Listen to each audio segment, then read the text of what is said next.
Don't forget to like, subscribe and share the videos. Hello all, welcome to Ganesh IAS Academy. This is the special session. In this session, we are going to discuss about the previous year UPSC Mains economic question. So this session is purely focused on what are the things you need to know about the mains exam, how you have to approach the mains exam, and what are the things you need to prepare for the mains exam. So what are the keywords you need to use in that exam. So when it comes to certain questions, you need to give the extensive answers. When it comes to certain other questions, you have to give the answers in a point-wise manner. So that thing also we will see. So that is called a structuring of your answer. So how you have to structure your answer? Based on the structure itself, you can give a good answer also. For example, if a question is from a geography means, the question is need of any maps. Here you will write the intro, here the body of the answer. In that, near to that, you have to draw the map, and in that you have to give the title also.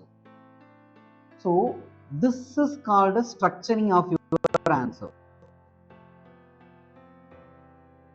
So the answer will be like this. You have to put a box and you have to put a map into it. So this is more important when it comes to the presenting your answer. And also you may use certain diagrammatical presentation. For example, the question is about advantages and disadvantages of anything means you can draw like this. Here you can give the advantages, here you can give the disadvantages. So without saying advantage and disadvantages, you can easily convey it.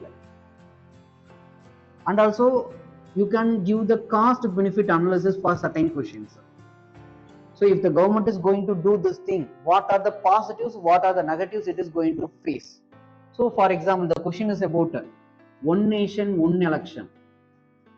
You can put it like this. In this side you have to give the positives, in this side you have to give the negatives. So whether the positives outweigh the negative. So based on which you can conclude that the positive is outweigh the negative. So by the way, it is good for the nation. And also these negatives can be overcome by these suggestions. So the question is about critically examine about the one nation, one election means, which means they are asking you about the what are the challenges, what are the negatives by this one nation, one election, and what are the benefits you are getting from this one nation, one election. And also at the end you have to conclude it whether we need this one nation, one election. So if you are going to say I need this election, one nation, one election, or else we don't need means, you have to present in that thing in this manner. It is better to give it in this manner because the positives outweigh the negative. So we need this, and these negatives can be overcome by these suggestions. So this is the way you can present your answer, and also it will be more useful to get extra marks. You are pictographically presenting your answer means that will increases or it will boost your answer. And also based on this only you are concluding that. So it is like making a decisions with the factual evidence. You are conveying to the examiner that I am making the decisions only based on the factual evidence, not based on my it is not based on my own opinion. It is based on the factual evidence I am doing this. So this pictographical presentation, that is more important when it comes to mains. You try to incorporate in your answer. And also you can draw like this also, hexagon. So naturally hexagon is using every spaces and it is not leaving anything. So you can present your answer in a hexagons also. So which means you are indirectly convey that by this thing there is a huge benefit and there is no losses. So you are indirectly speaking about the utilitarianism. So this is the way you can present your answers. Try to incorporate these things in your answers. That is more important. In our discussion also, we will say certain ideas like that. Try to use it. Okay, so let's begin the session. This question was asked in 2020. It is a 15-mark question. It is 250 words question. Sorry, it is written as a mark. It is 250 words. The question is about explain the meaning of investment in an economy in terms of capital formation. So, question is asking about what is investments based on the capital formation. Next, discuss the factors to be considered while designing a concessions agreement between a public entity and a private entity. So, this question is purely about the public-private partnership PPP model. Earlier we discussed certain PPP model questions. For example, getting the PPP model in the railways, allowing the private to operate the railways, and also there is a question about giving the airport control to the private. So these are the things we already faced in the UPSC exam questions. So this is another type of the question. Here it is speaking about the investments in an economy in terms of capital formation, and also discuss the factor need to be considered while designing the concessions agreement between the public entities and the private entities. So what are the things you need to consider while you are writing the agreement between the public and the private in the PPP model? So that is the simple question, very simple question. Without knowing specifically about that, you can easily guess it. So consider that you are a secretary of the office, okay, any department. Consider that you are a secretary of any department, like consider it is a road transport. You are a secretary and you are going for an auction for a road transport, for a road construction. So in that scenario, the one of the bidder is winning that thing, okay, and now you are going for an agreement. So what are the things you will write in the agreement? So the agreement should be like win-win for both the one. So it should be benefit for both the persons, then only it will lead to the fruitful outcome. So how you will make the agreements? So how you will allocate the profits? How will you going to allocate the risk? And also how you are going to evaluate their performance, and how you are going to provide the investments. So how you are going to provide the money for the construction of the project, whether it is in a periodic manner or else it is a full payment, or else after the constructions you are going to provide a money. So that are the things in that concession agreement. So it is a very simple question. So it's up to you. You can give any points related to that, because whatever points you are going to give, there will be the answer will have certain points related to that. So it is one of the easiest questions. So first, the question is, first of all, you need to find the keywords. Here the keyword is about investment and also concession agreement. These are the two keywords.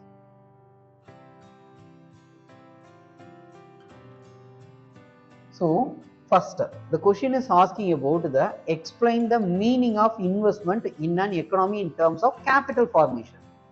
For example, before getting into this topic, India is actually in the position of the 5th rank when it comes to the economy.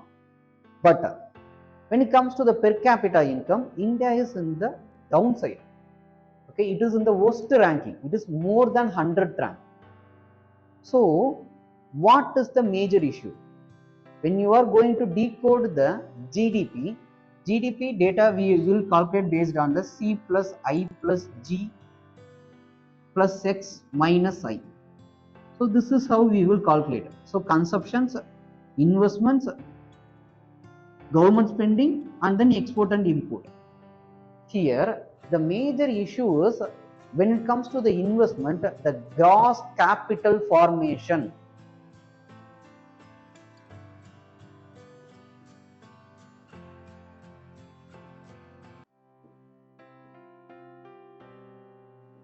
So the gross capital formation, which means infusing investments or getting a technology into your field in any industries, that is very low when you are comparing to the other countries.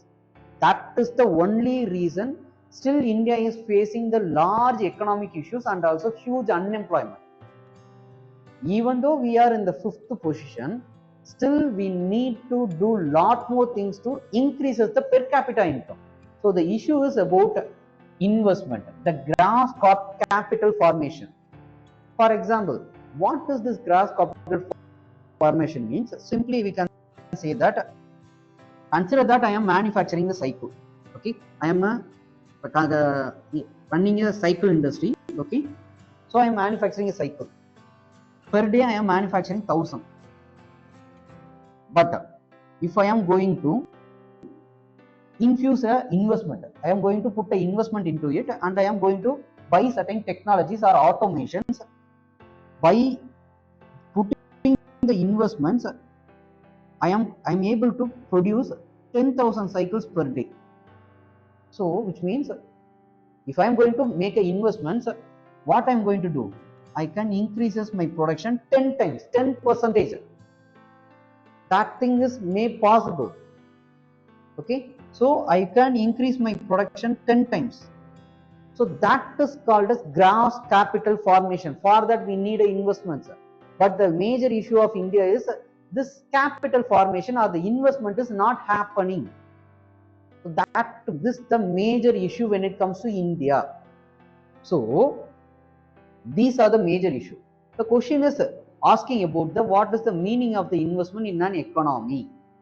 So you have to say investment means refers to the allocation of the resources both financially and non-financially to generate the future returns. So this is the simple intro you can give. And also you have to speak about why we need investments, because it is a 15-mark question. So it's better to speak certain things about why we need this investment. You can speak simply about the gross capital formation, and India is very low. When it comes to the investments, India spending on the investment is very low. Whatever sector, you will just look into the data of whatever sector, the investment we are spending is very low. That is the major issue. Next, so you have to speak about why we need this gross capital formation and what are the benefits we will get. So our per capita income is also going to increase, and also India's GDP ranking also going to increase. So for that we need a good investments. So we need to work on it. So likewise you can see. Next, second keyword is about this concession agreement. So concession agreement is you can say that it is a negotiated contract that grant the rights to a company by a government or a local authority or other legal authority. It means a public-private partnership which allows joint development and maintenance of the government projects. So that is the simply about the concession agreement. Okay, so your answer would be like this: what is investment, why we need investment, and you have to speak about the gross capital formation. Then you have to speak about a concession agreement. Then you have to start the answer about the factors that you need to be considered for in that concession agreement between the public and the private entities. So this is how you have to start. Okay, so in the next page you have to continue what are the things you need to be have in your concession agreement. So things that you need to be in that concession agreement is first and foremost is the regulatory and the legal framework. What are the things you are going to regulate? What are the legal framework you are going to give to that private individuals? So that is the thing first you have to give. Next, identify and allocation of risk. To whom you are going to allocate it. When it comes to any other issues like environmental concern issues, how you are going to manage it. That thing also you have to speak. Or else, when it comes to the issue of any pollution, consider that the government is going for a PPP model in the railways. So in that they are generating certain waste. So how you are going to manage this solid waste? So to whom you are going to allocate this thing? Whether the private individuals they have to manage it, or else the government is going to manage it. Or else if there is any deforestation going to happen for the creation of that project, means how you are going to manage it, whether to whom you are going to put that blame.